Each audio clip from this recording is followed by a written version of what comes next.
my nan was literally just being taken to hospital for having like suddenly suffering a stroke, and my family didn't want to tell me because they knew I'd live and stuff. So they were like, just don't like tell them in the morning. So like right about that time we're talking about like grief and processing and that whole conversation, that whole idea about we're recipients of divine serendipity because there are things that are happening that we are not in control of, but it is being administered within the environment we're in.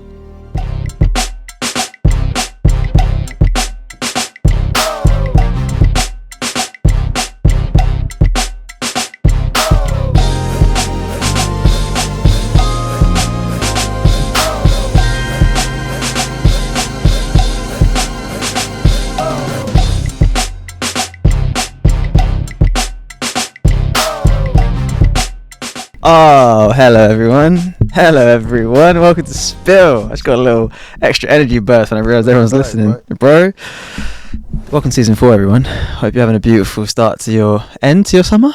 End to the summer. To the summer for sure. Damn, where'd it go? Well, there was 2 weeks of like scorching earth, and then it just turned into regular British summer. Yeah, I don't know why I'm tripping on, like I've never seen it before. It's like, no, it was wild. Yeah. But there was that 1 week that was crazy hot. Yeah. And last week was mental. Last week? Yeah. Last week was crazy hot. Last week was ridiculously hot. It's a mess. Again. It's all a mess, mate. Like 5 o'clock in the morning, just like, why is it 50 degrees outside? See, I wouldn't know about those hours there. I wouldn't be able to chime in on the 5 going hours. to bed when everybody else is getting out. So that's a good point. You did the night shift, bro. I start sweating as I'm falling asleep. We're just on mornings. You're on nights. Just come. Don't worry about it, bro. On that Australia time zone. Yeah, listen. No way. You know what I mean? So like, man's on the night shift. Cool. Tag. How are you, brother? Good. I feel good. Obviously, it's our first poddy since the live show, and it's cool being in this building because I get to process a little bit of what the Saturday was. If I'm completely honest with you, I'm still not like until it comes out, maybe, because I haven't listened to the Saturday. You haven't, right? Spotify, no. It was very surreal listening to it, man.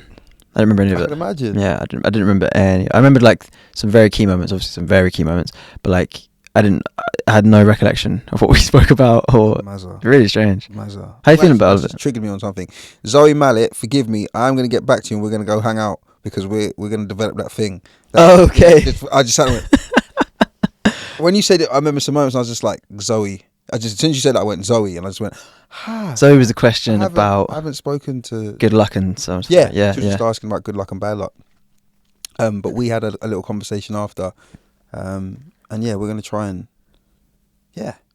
shoot the breeze about some stuffs. Oh, that's cool. Yeah, because she lives in that psychology world. Like, she's a proper psychologist. Right. Very, very smart, very brilliant mind. Yeah. Brilliant mind. I've checked out some of her stuff, which is so unlike me because I don't do that stuff. That is unlike you. Massively, bro. So I was just like, I found myself I was going further and further down the grid, and then I felt myself just go, bruv. And I went, real talk. Oh, sick. Yeah. It was, but I was really there's something very, what's the word? I wasn't very intriguing about her. Yeah. And her personality and stuff. I like it for whatever reason. And so, yeah, I reached out to her and I was just like, look, I'm working on some stuff. And I'd love to have someone in that field. I want to bounce ideas, not even to be like, oh, do you think this is okay? It's just, I like to, like, her question was very cool. And it took me to a place where, yeah, I had to think quite deeply for a second. So it was cool because there was a certain, like, almost, there's an inhalation in the room that felt like it was going to be a contentious conversation. That was really interesting, and that you went no. You're like, no, it ain't gonna be like that. Like this, and then just gave such a beautiful. Because it was so complicated. I was really stuck for what I like. I was glad that landed the way it did because I was like, I don't know what I'd be responding to that question. I was like, it felt so not unchallengeable because it's like nothing is, but it was such a concrete way to answer a question that also had like an idea within it. I don't know if I can pass that out. You know what I mean, I think your hand really beautiful, but I think the lives. Just the lives in their entirety was just the most strange, beautiful, surreal experience. Like the whole thing, like and two very different shows. Yes, very different shows. Massively. The the Junction show felt more like a production, Yeah, right. and the Saturday show felt more like someone calls you and goes, "Listen, I got a ticket to go see this person. And there's Yeah. only 35 tickets." Yeah. And you go and you're like, okay, like this is either going to be, but either way, this is going to be something that I speak about. It's either going to be one of the best things ever, or it's going to be one of the worst. Do you know what I mean? 100%. And so I feel like that, yeah, the energy, both nights were amazing but uniquely different. Yeah. And it was mad because obviously it was same show, a little bit obviously different topics and stuff. Yeah. But by and large, the same show. And just with regards to like you, when she asked that question, what I was really hoping is that she didn't mistake my processing for either dismissiveness or arrogance. Because for about 2 minutes of her question, I stopped looking at her and was looking out the window. Oh, fully. Because I was just like, oh, that's really... Just processing it. Yeah, well, just also to be like, help? Because like, I was just like... Maybe some divine intervention right here, because 100%, I ain't got it. 100%. I'm with you. It's so funny because when I spoke to my dad about it that evening, that's the first thing he picked up. He said, the psychologist's question and the way you answered it, was just like, Sean, it was brilliant. I said, it's funny you said it because it didn't feel brilliant at the time. And I was 20 seconds away from going, Dad? Wow. 100%. 100%. Wow. For anyone listening, the question was words to effect of, well, you've heard it if you listen to the live show. It's in there, but... Don't tell them. Make them go listen. There it is. There it is. And yeah, then you sit there and go, it'll be one of two things. Right towards the end. You'll sit there and you'll be like, oh, these two just chat rubbish. Or you're going to be like, that was the most profound thing I've ever heard in my life. And it's not her statement or the answer. It was the sharing. Yeah. Of two. She made me plunge a mile deep in the ocean. Yeah. And made me look up, and I was just like, so this is what it looks like if the sun doesn't break through. Yeah. And then she allowed me to take her to the highest mountain peak, and I went, now look at the world from here. And she was like, rah. And you felt that whole transition, and the room came with it. Like, oh man, it was... So people, go check on the Spotify thing. It's there. It's right there. Go live that. Enjoy a good hour, 45 minutes first, and then you'll get to that point we're talking about. Real talk. It's a deep dive. Yeah, but it's just... yeah, I was very close to just being like, Dad, you can answer this, thanks. But I was just, I was very humbled to be a recipient of the answer.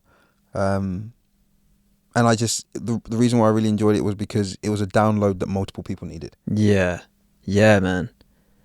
Bear Man had their phones out in terms of that. I'm just using that as an analogy, ready for the update.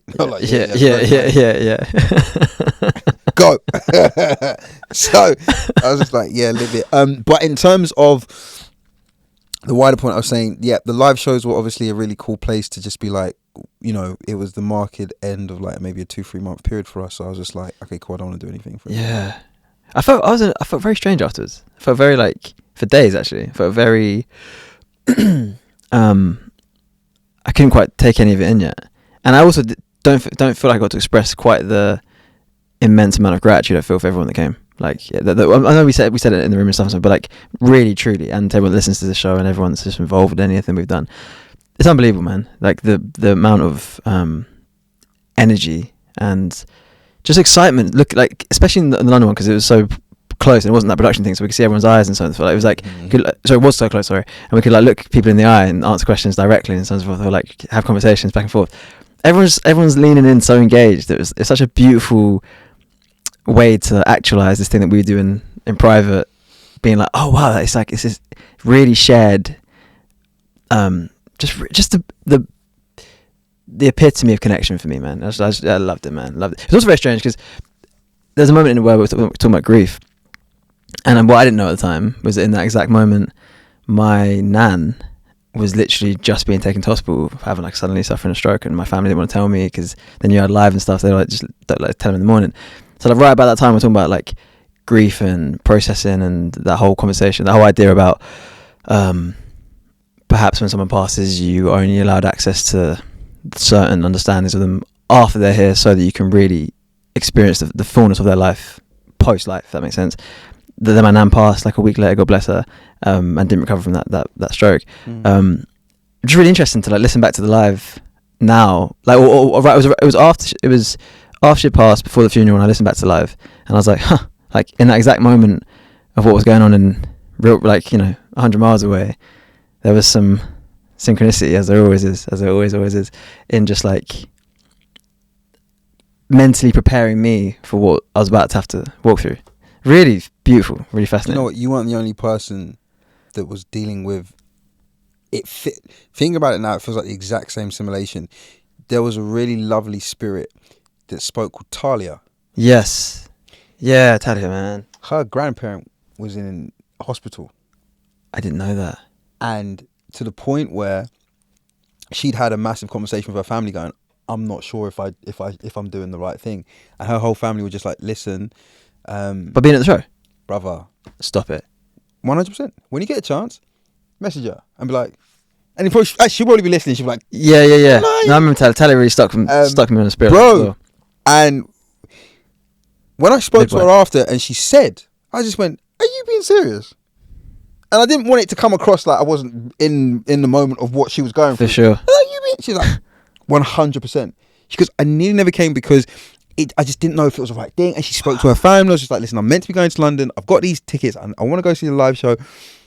And I just, honestly, seriously, I just felt like, and the thing was, no one was planning to talk about grief. Like, you don't turn up to a live show and like, oh, okay, cool. Well, everyone, let's talk about people. buckle it up. Like, bro, that's the quickest way to tank the night. Like, what's gone? Yeah.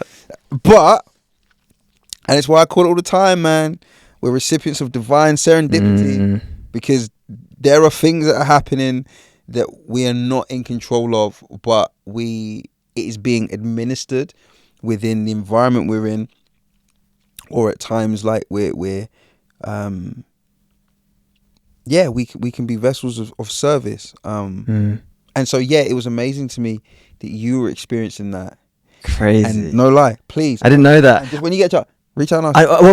But that now makes sense, because I remember Talia came over. I came to that Talia at the end, because she's so engaged. She's such a, like, the whole way through, it's such a like genuinely interested, sort of like wide-eyed, real curiosity about the conversation and stuff. And asked that really beautiful question in the middle of the first section, and she said, I think she said, "Thank you for talking about grief." And I was like, oh yeah, no, like, cool. Like, I sort of just took that as like everyone experiences grief at some point, and that's that's a useful thing to have. Now I see the threads all connected. And what was also interesting is the next day, when my mum called me and told me that my nan was in a pretty critical state, there was like a calmness to it. That they actually, it also is really beautiful, because my family really covered me, knowing that, because they deal with the brunt, the immediate brunt, stressful, oh my god, there's a crisis. By the time I got the news, it was sort of like, okay, so this thing's happened. So like my immediate, I wasn't plunged into freezing cold water. It was sort of a general, like a lukewarm, rain. And it's amazing what families do for each other on that level. But yeah, also rest in peace, Nan. God bless her. But yeah, man. But I don't feel service and stuff. Oh, it was, man. But Family. So yeah, brother. But I also don't feel, I think I've maybe not strange, but like a very in my experience of other people's grief, slightly unique perception of grief, maybe in that way, that it's like, or losing something you love and care about, just on the basis of, I just feel an immense gratitude for everyone I know who's passed away, especially in the twilight years of their life. I always think, like, if you get to 89, my nan was 89, if you get to 89 and you pass away with your family around you who love you and care for you and will literally be like, we'll take it from here to you, you've won. You've won. You know what I mean? What more can you ask for? So yeah, we want more, because obviously we love them, of course, and we miss them, and the fact that you can look at it kind of in balance in that way. Yeah, I think it's beautiful. 100%. How have you been after the live shows? 'Cause there's been a lot of stuff going on, man. It's been a lot, man. Yeah, do you know, like, really good, actually, really good. Like we took like a couple of weeks of actual, like, as close to off as maybe we can do, which is still pretty on, but like, and that was a really nice period of time. You were more on than me, to be fair. I don't think so. No, you would. There was a couple of days where I was like, bro, I'm really off, and I found it weird. I found it like uncomfortable. I didn't know what to do, and I didn't put my hands and shit. You were way more on than me. I don't know. Yeah, but okay. Well, then you made up for it last week, bro. Oh yeah, 100%. But that was always going to kind of be within the realms of being like, yeah, you know, if you got to work, you got to work. Yeah. Well, yeah. I hear that. And that, especially kind of that whole August period.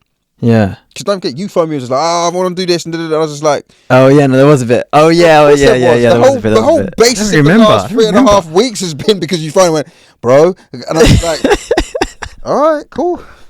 Because I said like 1st September, right, wicked, we'll see what the world looks like and da da da da da. Well, and I'll hop back on it. Well, brother, it had to be in like 2nd, 3rd week of. Oh wow, yeah. No, it was calm because I don't know many people that can do something as transcending as what we do or what we did, especially with the live shows, and then just be like, okay, cool, I'm just gonna not do anything. Because it's energy, it's momentum, it's vision, it's everything else. Trying to get better at that, though. Huh? Trying to get better at that. How do you mean? Well, like you've been a really good example of that, like of balancing rest, life, work. Only more recently. Very recently, really, but like it feels way more defined than I've even got close to. I get it. You know what I mean? But I think the difference between you and me is I don't mind like pissing people off. Where's that? Like I I'm gonna tell you what it is, and how you feel is really your business. Yeah. Because I'm only in charge of the spirit and intention to which I'm delivering the news. So like, because of how I check myself, if I know that it's 100% malicious proof and evil intent proof, then how you take that, it's cool. Figure it out. And so when you get to a space where you understand the nature of the gift you're giving, that person, if they're seeking truth, they'll get round to the intention. And then hopefully you might be there still for them to be like, and you're like, oh yeah, it's calm. If not, it's just a gift that gets given in a visual moment where you're not there. And I think you just become more comfortable within yourself, realizing where your boundaries and your limits are. And yeah, you have no problem in dealing with that. And I think a bit like the previous conversation we were having, if that triggers a person, that's within them. Yeah. It's not within you. Yeah. And you can't do more than you're capable of. Yeah. And I think sometimes a lot of us, we exasperate and exacerbate ourselves on the basis of the capacity we'd like to have. And instead of growing from grace to grace and gaining, we put ourselves in positions where we end up then creating an unnecessary problem, because had we been able to be honest within what we could truly give, then we don't create unnecessary expectation, which now is going to deliver disappointment. So if I've got to pee you off in the moment to avoid breaking your heart later, I know which one I'm opting for. Do you know what, that but with myself is the thing I come up against more often than not. I mean, like telling myself, parenting myself in that way, and being like, right, fucking, you're doing this and da da da. I find that a lot trickier than other people even. You know what I mean, but that's a time thing. It's a time thing, and it's a habit thing, and it's a balance thing, and also enjoy it. You know what I mean, and I love the sort of, it's not quite chaos. It's like the charge and the rush and the bolt and the buzz of all the like many plates spinning at once thing. When it's enough that it's like before it's at the threshold of too many. You know what I mean? When it's like in almost perfect rhythm of motion. Like, I love that thing, man. So the problem is it's such a fine line of equilibrium between when it's too much and when it's, The only thing that scares me about what you just said is that you only know it's too much when the first plate smashes. That's real. And then the problem you have, or maybe not a problem, because I'm presuming that you haven't figured this out, and you may have, because you might be like, well, no, it's this. The minute the first plate smashes, then I have double jeopardy. The double jeopardy is I need to clean up fragments of pieces, but I got a whole other bunch of plates to keep spinning. So which is a which? Something's got to give. And then I feel like you're in the which came first, the chicken or the egg. Yeah. They're one and the same. Yeah. It's true.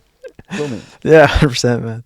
And so yeah, but I get it. But the pace has been relentless. The pace has been nuts. That's why I think that's what really sometimes, that's what takes adjusting. Yeah. The pace is relentless, man. It's Relentless. And there's no point in going from like an Olympic level sprint to, I'm just going to walk. Yeah. What do you mean? You said something that scared me the other day, man. We were on the phone. And we were talking about we're opting for these lives, basically. The way, the sort of version of life that we've live in. And I think I was getting like, yes, that's a strange way to live. And I was like, I said something to words, remind me from tripping on what it was, but where's the effect of like, oh, like, but this is a temporary thing. And I think you were like, no, it's not. This is like a permanent way. Like, I wish I could remember the exact conversation, but it was like, I think it was on the base of like, the way I think I was getting like the way we've chosen to live could be a very lonely path, and so then I was like, but I guess that's just like a for now thing, and there'll be a point where I think you were like, no, bro, it's lonely forever, bro. And I was like, okay, wait, No, but what about? let me tell you why. Because, but I know, but actually you're right now. But yeah, no, but you are right, because I remember you having this really lovely moment, and you was just like, but this isn't going to be the same. Like, da, da, da, da, da. It's like the best way I can put it, and obviously for those of you that are familiar with what I'm about to reference, you'll get it. For those that aren't, you'll just be like, okay, go Google it. It'll make sense. Bro, after like, and I'm going to reference something from Lord of the Rings. lay it. I'm with it. Now, after the Shirelings, get knighted and honoured at Gondor, then when they go back, they all think they're going back to normal living. Yeah. Now, at any point, Frodo can tell the guys, listen, guys, I'm coming to go again. Doesn't. Because he realises they don't have the capacity to understand why he can't stay. And there's only one person that does have the capacity to understand why he can't stay, and he doesn't even tell him. Doesn't even tell the guy that put him on his back and climbed him up that mountain. Yeah. So it's only when they get to the moment you're gonna, for what we're doing and for what you're doing, what you've opted to do, there are certain things in life that they create a commonality within the community. But it also creates a certain level of insulation and solitude. The reason why is because vision requires you to follow through with something that has been pre-placed. Yeah. Now, you can help me to administrate it, but you can't help me to mine it. Yeah. It's already been put within the mountain of my heart. And when I talk about my heart, I'm not talking about the organ that beats blood around and oxygen around my body. Do you understand what I'm saying? Yeah, I'm talking about my subconscious mind. Yeah. So then that then is connected to a very uniquely delivered function and mission. Most of us never get to the place where we feel like we're living a life full of purpose. We've made certain decisions that are defining why we're living in purpose. Half of the conversations that we have, if we were to tell people 75% of what we have to battle through in order to bring some of these things to life and to place and to whatever else, they just be like, why are you doing all that work? Why would you do that?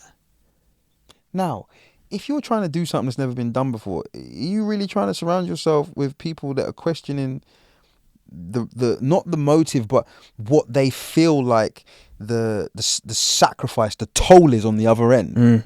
Or are you going to put yourself in a position where you can be enthused by individuals that can push you to purpose, but also you can put yourself in a place where the progress of delivering vision is pushing you to that place? And then when you, or if you get into that place and that moment, you then realize that those people become few and far between, because what you find you really need in that moment is experience, experience is usually at a life level that's more advanced than you. Yeah. And then you need space and time, because there's nothing worse than you trying to make something. You got someone over your shoulder every second going, "What are you doing?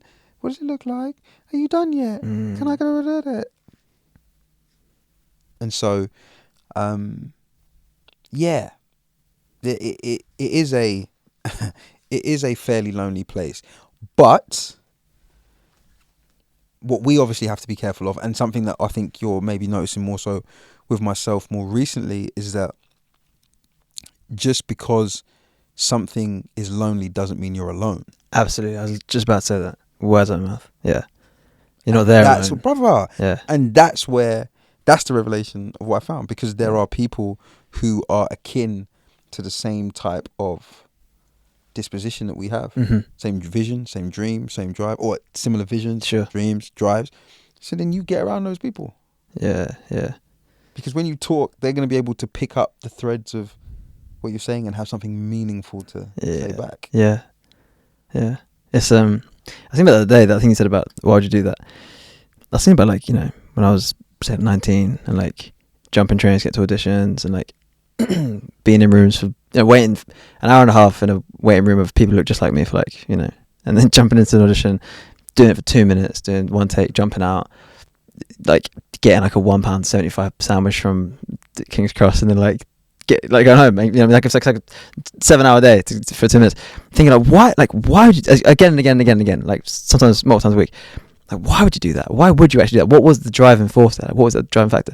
And like, although I don't know if I have the entire answer to that aspect of it yet, I'm finding in my current position in my life so much gratitude for that kid that was willing to do that and was so scared doing it. That's the other thing as well. Was so scared the whole way through. Was always nervous of every part of that. Always stressed and always like feeling like an imposter, you know, like afraid at every. And I'm grateful for the bravery that again, kind of, if you think about it, kind of tripping guy was doing, of like investing in that, so that I can now, when I go to audition, I barely think about it. I walk into a room and just like do the thing, and I know I'm like, I rely on, I could trust myself to do the job correctly, and if I get it, I do. If I don't matter.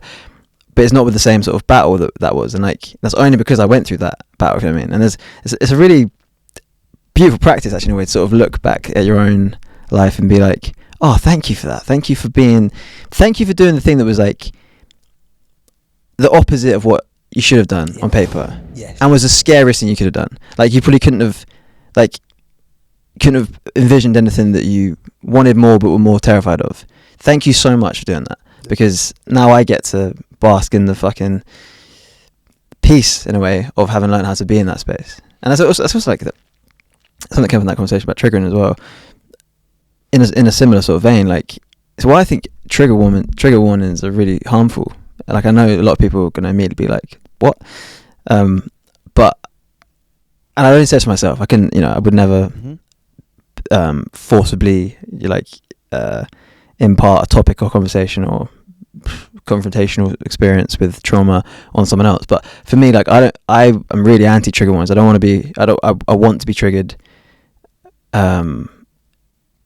inadvertently, not inadvertently. I want to be triggered involuntarily as regularly as I can, because I need to get to a point where I'm able to handle that without being in charge, if you know what I mean. Okay. And because there's a clinical study that showed that trigger warnings actually exacerbate that person's fear of that trigger, because it heightens. It basically says that you're about to be scared, and they go, "I don't be scared," and then you get scared anyway, because rather than being like being confronted with the trigger. Exposure therapy, basically, is what I'm getting at, I suppose.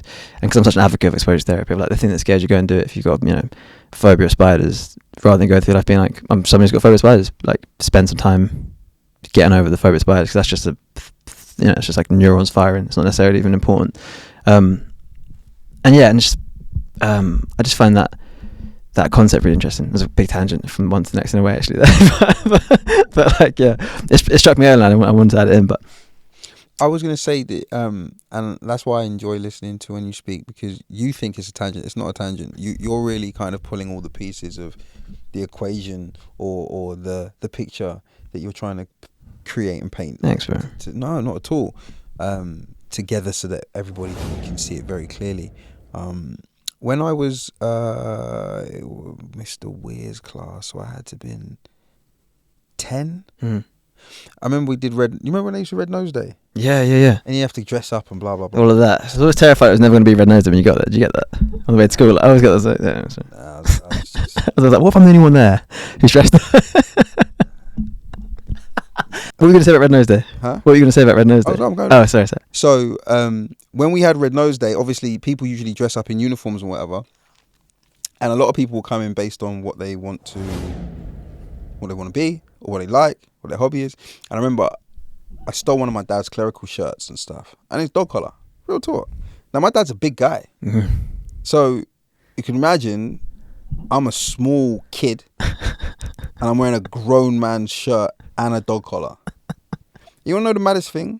There was no part of that to me that the shirt didn't fit. Right. The shirt fit. It just wasn't my size. Yeah, man. There are certain things you have to grow into. You know what it is. Mm.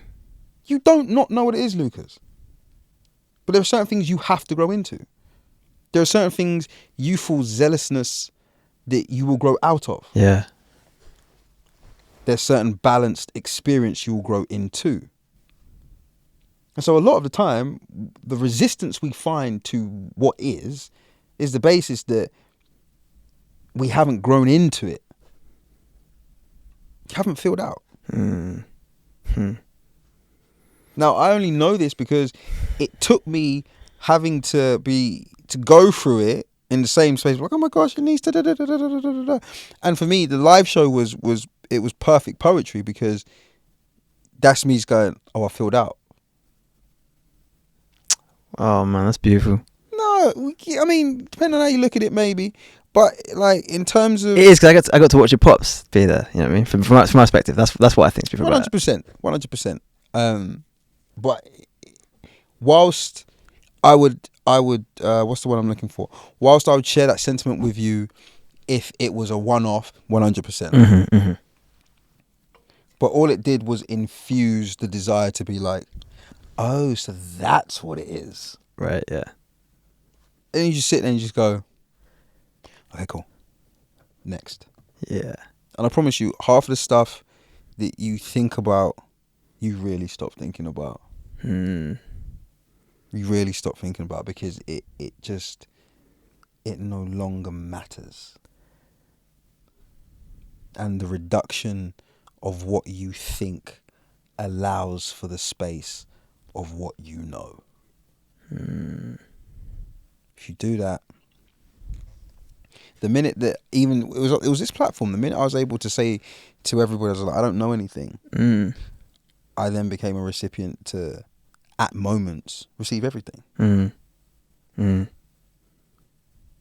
it's peace, because what you do is you stop fighting with the power and the control you think you have, and you just get in where you're supposed to be.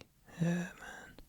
So Surrender. It's that same concept. but here's the problem: most of us don't know what we're surrendering to. Yeah. We don't. I think also people infer the word surrender as give up. Yes. I mean, people think surrender means give over to the enemy or something and like become a prisoner of, like, rather than the word liberate, or rather than stop believing the lie, or stop convincing yourself to believe the lie. It's not to give up, it's to give in. Yeah. Yeah. Giving in isn't the same as giving up. Yeah. Give over even. You know what I mean? Like, yeah. 100%. Yeah. When I give up, I stop at the point that I'm at, and there is no more movement. Yeah. When I give in, I allow you to take over to then move me forward. Yeah. Or to move me however you will. Yeah. So if your concept of surrender is the basis of, most people want to surrender and not give over control. That's the problem. That is the problem. So if you have found something deep enough and powerful enough and what's what's what I'm looking for, absolute enough to surrender to, then you become a candidate for more, in my opinion. I agree. So, yeah, I just think that, yeah, some of obviously the processes that you speak of is just you growing into what you are and what you're supposed to become. Yeah. Yeah, man. But it's a beautiful thing. It's a beautiful thing. It's a beautiful thing. Yeah, bro. It's nice to be back in the room, man. It's nice to be back in the room. Yeah, man. new room. New room, hey, new studio, new space, new season, new energy. I don't mind it at all. I think sometimes things, they have to move on. And I'm just looking forward to this next phase. And we always say this, like, for everybody else, like, it's really cool because obviously they're like, okay, cool, we're going to get to see like the live show and we're going to get to see some music and other bits and pieces. And I'm so far ahead. Like, I'm so far ahead. And I'm like, yeah, great. Because that's what Vision will do. Vision will have you like 4 years ahead. It's not like you're not present in the now. Of course you are. But I know what's to come. Yeah. Do you ever feel that mildly robs you of enjoying the thing when it comes a little bit? No. Because I get the perfect version of the party in my head where none of the externals that end up will be at the real thing can wreck it. Yeah. And then I get to turn up to the actual real thing, walk in through the front door, dap, shub, and I'm out the back door ready for the next bit. Right. Yeah. Because like, I was thinking about this on the way down actually. Like, I feel like for me it does in some sense, but that's actually probably a bit useful thing because it's like I don't get that same, like, when I was younger and first started getting like little wins in like, I don't know, acting or whatever capacity, like there used to be such an elated feeling. I don't get that anymore. I get it's like a very sort of muted, almost stoic view of it now.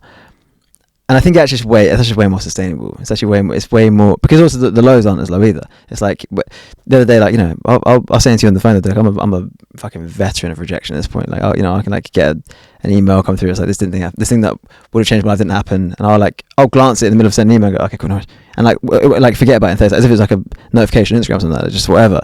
And I think that's actually probably a useful evolutionary sort of defense thing, because like, when you that sort of heady, dizzy, excited feeling when you're younger, like when you're falling in love, that whole thing, I don't know if I actually have access to that anymore. And that sounds like such a sad thing to say. It sounds like sort of hard, but I don't mean that. But I mean it in like a very, like, oh, thank God I'm free from that, because that woe and that roller coaster was stressful, man. Like,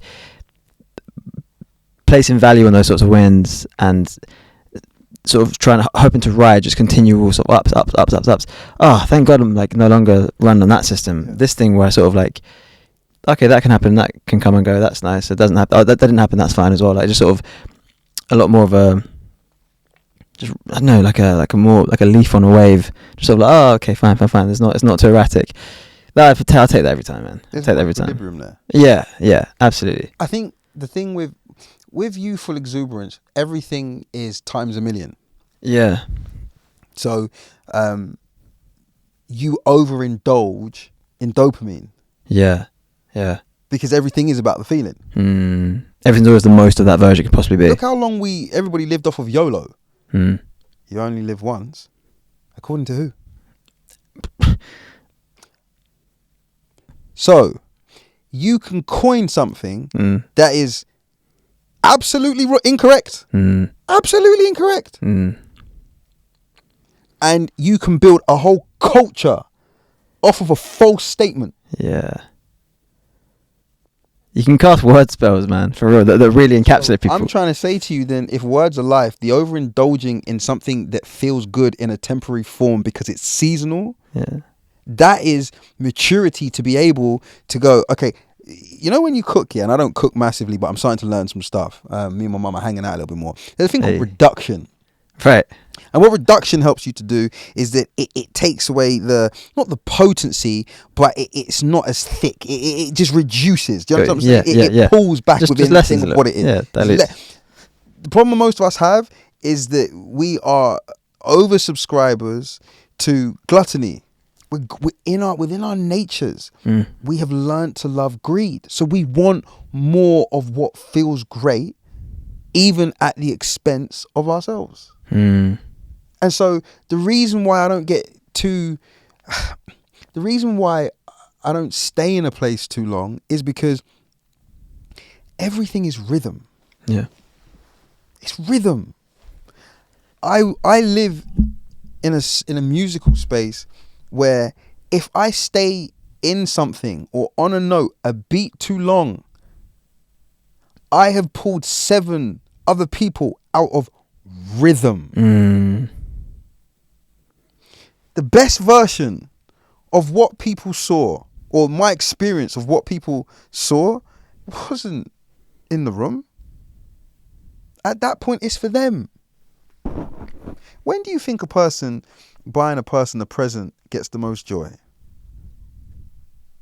The person buying it, When the person buying a present is going to give it to another person, when do you think they get the most joy? just before they open it, and just right as they're receiving it, I think, I'd say. So if I'm giving you a present, Yeah. then I get the most joy from just before you open it?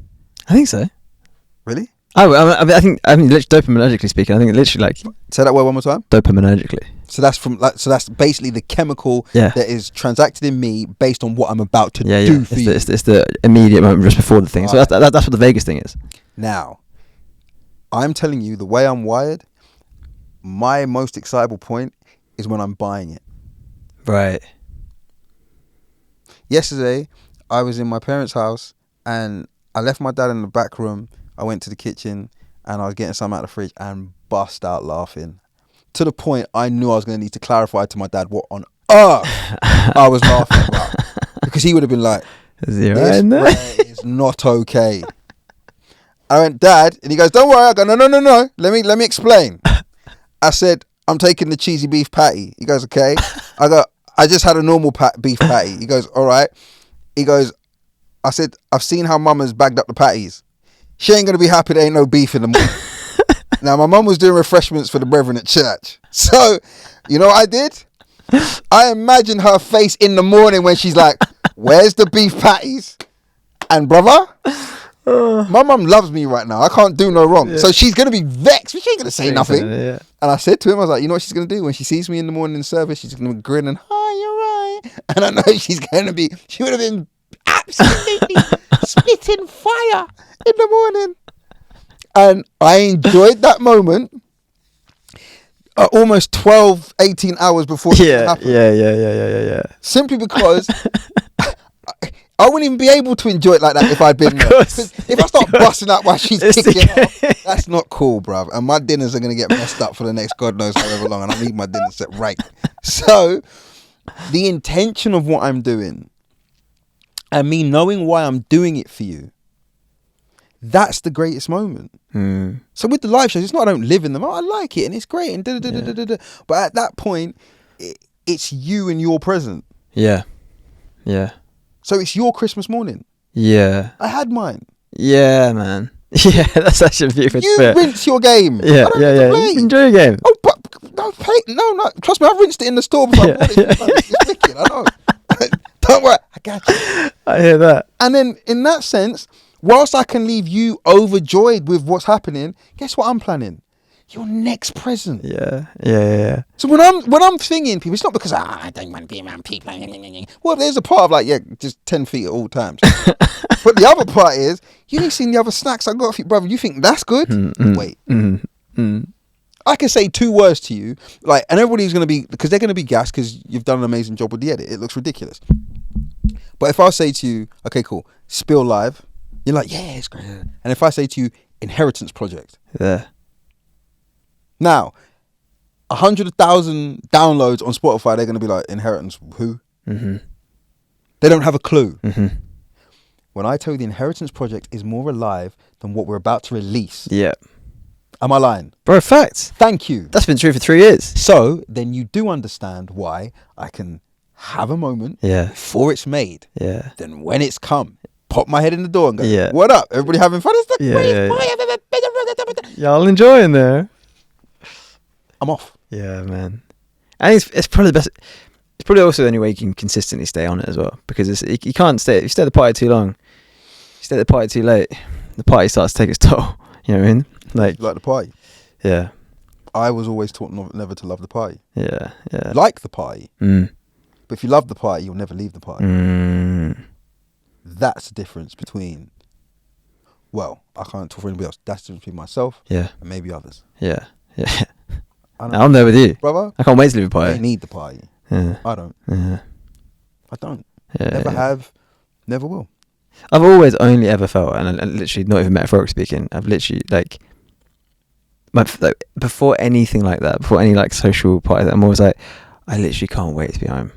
You know, like nearly all the time. I've never really grown out of that, and like that sounds so negative, and like it sounds either negative or scared or sort of like anti. Like it's not that. I love people so much, but I love the feeling of like you've been at a space, you've connected with people, you're a little drained, because I get quite drained from being around some people. Like, I exert all my energy in one go, or like direct all my attention and focus into the people I'm with, like in one go, and then I'm done. Like it's like one drop, and then I'm out. So I need to be there, do that, and then like I love the feeling of me like now the thing is done. You know what I mean? And now like I've got a day off. You need a party tribe, and let me explain that to you.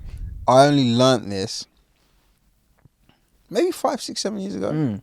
I realised there are a couple of people that allow me to feel authentically relaxed and free. Yeah, right. So when I'm in that environment, I don't have to give any more than I have to give. Which also means that there is no part of me where I have to be on guard. So, especially now, if I'm honest with you, when I'm home, I don't really go out like that in terms of to establishments where you will find like masses of people. You won't see me at a bunch of bars or stuff like that. No. Now, when I'm on the road, you will, but you'll see me out with the same people. Yeah, got you. So if I'm home and I'm having a minute, all right, cool. Karim, Scotty, my little brother especially. 100%, because that's a person. These people are acquainted with my ways. Yeah. Not my acts. Yeah. Your actual ways. Yeah. And then I've my bandmates. Yeah. And no disrespect, but minus V's. Right. It's different, man. Man energy is different from female energy, bruv. Right. So when I'm with the boys, it's a different vibes. Like it just is. It's not. Some better or worse. Yeah. I know what you're saying. Different vibe. Yeah. And you're in a space where, like I say again, you feel free enough, comfortable enough. Like when we go and when we hang out and we'll go and we'll eat dinner and stuff, it's calm because you're in a space where the flow of the environment is reciprocal. Yeah. Do you understand what I'm saying? Yeah. You're getting as much as you're giving. For sure. And I think they're the moments where, in that sense, the celebration is amazing, but so many people that find themselves in those types of environments, there's so much you have to adhere to in terms of people are in there trying to be away so that they can be noticed in a sense that does so painful. Just sit there and you just go, this is long. Yeah. And that's where I think it becomes just a little bit, you know. It also like, it gets that. I remember hearing this thing ages ago. It's like boredom is like an evolutionary function of like if you're say, I don't know, reaching for some berries in a bush, right, and you can't reach them, and you're like trying again to reach these berries, and it's not happening. Boredom is a function that kicks in, so it goes, don't fucking waste time doing that. Go do something that go catch a fucking chicken or something. It's like those berries, you're wasting time. It's not worth it. Like that fruit doesn't justify the labor. Yeah. That's the feeling I get at those kind of parties when it's like people are on that networking, like. Well, not even, networking's fine, but like I've never learned how to do it. Though. I've never learned how to do it either. I'm good at doing like I'm good at being myself at a party, which surprises me. Despite how much like I used to just not really enjoy that the preamble to it. I'm very good at going to a room of people and being like, this is who I am, and this is like cultivating a certain energy and like being on, and like I can creating a sort of sense of excitement. I'm good at that, which then leads into networking because people sort of remember you. Never ever been good at being like, so here's my pitch. You know what I mean? Like never. And I don't think I even want to, because when people do that to me, it's so like, jarring, it's so jarring, massively. Yeah. But then there's a game to all of it, especially on the parties that like obviously sometimes we'll end up find ourselves at, where it's like industry people and everyone's like, have you been Soho House? Like the Dean Street one in particular, fucking hell, man. Soho House, Dean Street. Fucking embarrassing. It's the most Soho House. Once. Yeah. Oh mate. I've only been to Soho House. Once. The other ones is, yeah. Like the whole place felt like it was like it felt like the fucking hills or something, and I'm not in a fun way, in a way it's sort of like, ugh. It's like everyone's like, I'm in the industry. And it's like all right. You know what, that and this is the only place where I'll relinquish the responsibility to people. That's entertainment culture. Yeah. Like, their value is holistically caught up in where they're allowed to go, what they're a member of. My biggest problem, Lucas, in certain of the environments you just spoke about that concerns our industry, is that by the time I've cut through all of the fluff, and we're now ready to have a real conversation, I done wasted all my energy cutting through the fluff. And that's what turns me off, because I'm not going to go and have a real conversation with you. I'm going to have a conversation with you that sits in a space that you feel comfortable. And for most people, I don't mean this disrespectfully, most people are only comfortable with like ankle length water. And I just sit there and I just go, what's the point? What actually is? I don't get it. I don't get what the point is. Like, that some people are just okay with the dynamic of interaction. It's such. I don't say this to sound. I know it could sound very like arrogant or very sort of like, you know, I'm trying to be all lofty and shit. But like I get that function. If I'm nipping down to the shop and I'm getting a Pepsi and Bossman's there, I get the function of like, it's just a quick minor social engagement of a sort of like community-based thing to be like, hey man, how are you? Yeah, not bad. That small talk, sweet. If I go to the pharmacy and I pick up some fucking insulin and I'm like, hey man, chat to the guy there for a minute, that sort of level of small talk, that's useful. My barber, useful. Anything beyond that, like those sort of passing things, like I find it physically painful to not be engaged in like a conversation that actually has some meaning. In that berries example, it's like, this is like, we're wasting time. Like, it's like, this isn't serving either of us. We're just doing this as some weird, like traditional ritual almost, where we're just talking for the sake of talking. Like, it's like, you're onto something really powerful there. And I think the reason why it is so repugnant to us is because the basis of signing up to the industry we're all involved in is that we don't do that. I can't live on screen and be giving you everything I have, and then when you meet me for real, I'm giving you some level 1 automated hi. You're getting the chat GPT shit, bro, because you're sitting there and just going, this is the greatest Jedi ever. So you're telling me that the fake version of you is more open and vulnerable than the real one, right? So I'm gonna have there's been times when I'm like, I'd rather talk to your character. Is there any way you can go to the toilet? Wow, possible? Because his stuff or her stuff is all out there. Yeah. So I can talk to you about that scene or that thingy or. Yeah.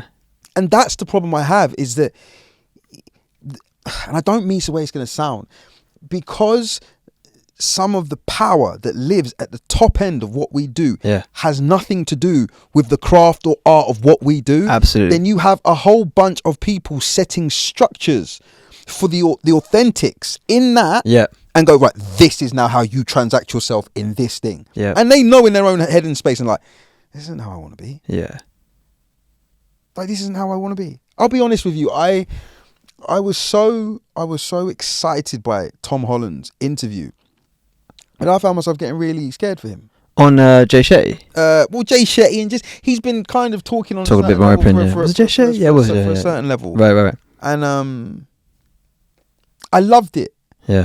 Because I was just like, oh my gosh, here is someone right at the top that I'm not about to, I don't feel like I'm about to read something mad that he's been covering up for the longest time. Yeah. This is just him maybe trying to, like, this is a person that's kind of gone in, had some process, taken a step back, re-indulged, come back again and gone, oh, okay.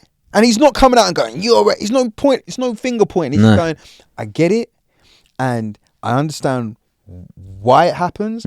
I'm just saying that on the basis of who I am and what I am and where I want to be, it don't work for me. I'm going to stay on the same street as my mum. And so, but time usually shows us that those people sometimes don't end up staying where they should because they're not following the cultural narrative of the thing. And I just think that if more of us were more honest and provided the space, and that's what I love about what we're doing. I feel like we're providing space to allow people to be them.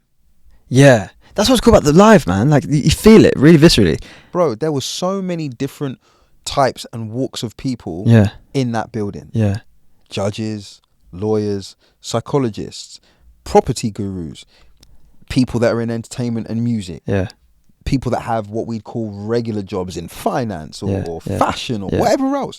It was a room full of diverse people that could all talk because our common theme was humanity.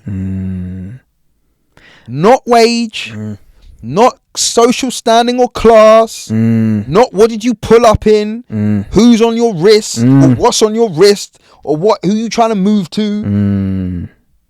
Humanity. Yeah, there's security at the door of our shows. They ain't checking for nothing on the lives, brother. It's like, that's the thing that you think. Like the people there who came on their own. That's the sense I got, and the word people keep using was authenticity, which is, I think that's the uniform. It's like that's the dress code.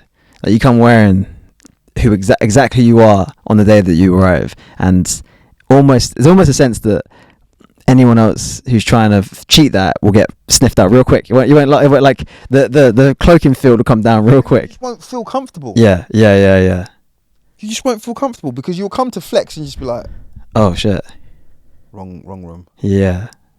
What a beautiful space to get to. I don't want to say host. It feels more collaborative than that. To get to to also get to engage in.